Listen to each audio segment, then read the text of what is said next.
হরে কৃষ্ণা বন্ধুরা, কেমন আছেন?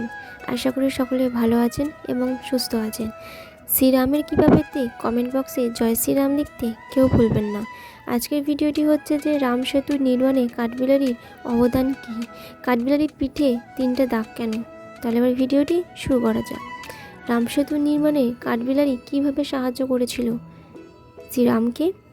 রাম সেতু বানানোর সময় বানর সেনারা একটা একটা পাথর সংগ্রহ করে রাম নাম লিখে বা জপ করে সেই জলের মধ্যে ফেলছিল।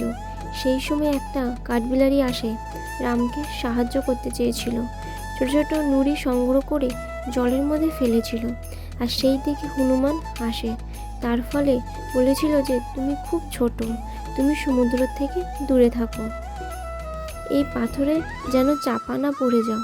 এই কথাটি শুনে খুব কষ্ট পেয়েছিল কাঠবিলারি, তাই সে রামচন্দ্রের কাছে তার দুঃখ প্রকাশ করতে যায়।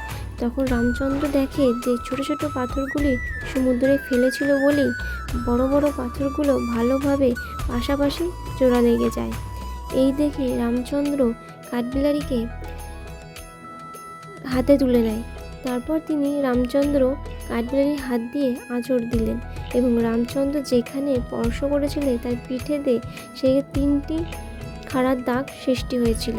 এইভাবে যে কাঠবিলারির প্রজাতি তাদের পিঠে রামচন্দ্র আশীর্বাদ স্বরূপ 3টে দাগ লাভ করে। যদি আপনাদের এই ভিডিওটি ভালো লেগে থাকে তাহলে আমার চ্যানেলটিকে সাবস্ক্রাইব করে পাশে থাকা বেল আইকনটি প্রেস করে দেবেন নিত্য নতুন ভিডিও নোটিফিকেশান পাওয়ার জন্য। সবাই সুস্থ থাকবেন, ভালো থাকবেন। হরে কৃষ্ণ, রাধে রাধে, জয় শ্রীরাম।